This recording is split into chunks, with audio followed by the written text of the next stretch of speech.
Good morning guys. आज चाहिँ तपाईँले म जसरी भए पनि पिङ देखाउँछु होइन। भर्खरै अघि उठाएको थिएँ 10-15 मिनट अगाडि मुखसुख धोएँ टक्क आएँ। अब यहाँ मेरो कफी रेडी छ, कफी खाने हो। त्यसपछि टक्क लाएर पिङ खेलेर पनि देखाउँछु होइन, सब गरेर देखाउनु ल। स्टे ट्युन है त। Now we are going to see the ping. आफूले खाएको कप तल राख्नुपर्छ, नभए खतरा गाडी खाइन्छ होइन। त्यही भएर पहिला कप राख्ने हो, त्यसपछि जाने हो। ट्याट लगाएर कप राखिसकेको छ। अब हामी जान्छौँ पिङ हेर्न। घरको प्रवेशद्वारबाट बाहिर निस्किरहे धेरै दिनपछि होइन, भन्न मिल्दैन, कहाँ जाने हो।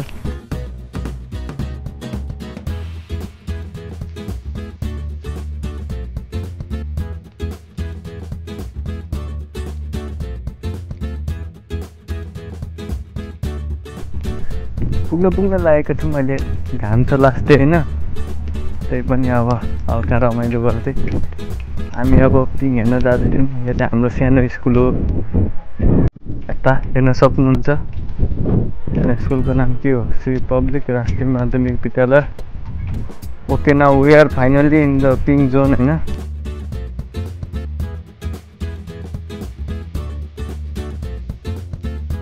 दाइ पिङ कहिले बनाएको? 2 दिन भयो। 2 दिन भएको चाहिँ पिङ बनाएको। यो पिङ बनाउँदा चाहिँ म सुतिरहेको थिएँ होइन। यसरी सरर घुम्ने हो। पिङ नबनाइ त दसैँको भाइब्स नै आउँदैन कि कसो? कसरी उहाँ चाहिँ हाम्रो खड्काजी होइन, पारस खड्का नै भन्दा हुन्छ हाम्रो गाउँको होइन। एकदम लम्बा मार्नुहुन्छ छक्काहरू र बलिङ पनि खुङ्खारै गर्नुहुन्छ होइन। अब यहाँ कसको पाली हो सबैको हेर्नुहुन्छ। म लास्टमा चाहिँ हामी झुल्नेछौँ। हेर्नुहोस् उहाँ फुच्चेलाई, यो फुच्चे एकदम हाँसिरहेको छ।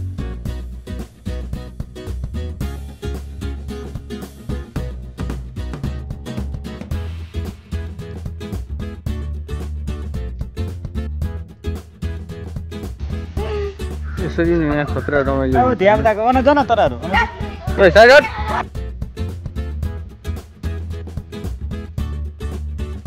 हाम्रो युवा अध्यक्ष हो यो पिढी।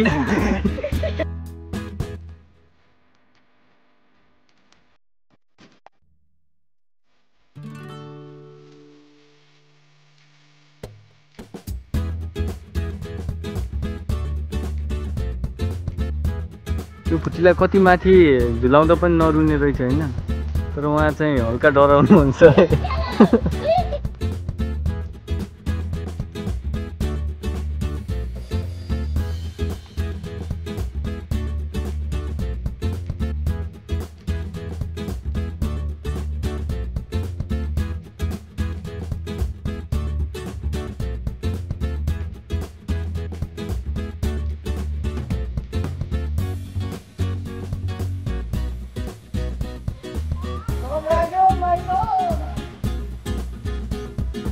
अनुभव गर्न पाउने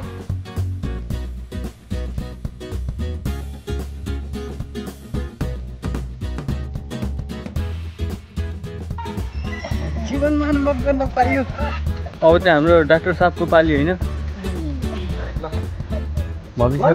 भविष्यको न्युरो सर्जन हो नेपालको।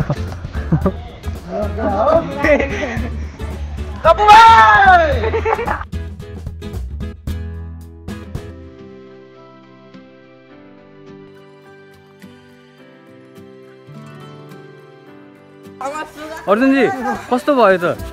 जीवनमा अनुभव गर्न पाइयो भने एकदमै राम्रो। एनर्जी कतिको लस हुँदो रहेछ? लस हुँदो रहेछ भाइ। मान्छे यो गर्नु भनेको फिट हुनु हो, एकदमै फिट हुनु हो। बिहान कुद्नु राम्रो कि बिहान पिङ खेल्नु राम्रो? दसैँ लाग्यो पिङ खेल्नु पर्छ, आफूलाई हेल्दी बनाउनु पर्छ। सबैजना मिलेर सो झगडा नगरिकन डिस्टेन्स मेन्टेन गरिकन 2-2 जना बसेर होइन। उहाँ चाहिँ हाम्रो future neuro surgeon doctor Arjun Sardarji हो होइन। सर्जन भाइ गप्पोले यहाँ भिडियो लिइरहेछ। Congrats bro. ल मान्छे खतरा भयो त अनुभव? खत्रै भयो, खत्रै। खुच्ची हाँसिरहेछ त्यहाँ नडराएर होइन, तपाईँ हेर्न सक्नुहुन्छ।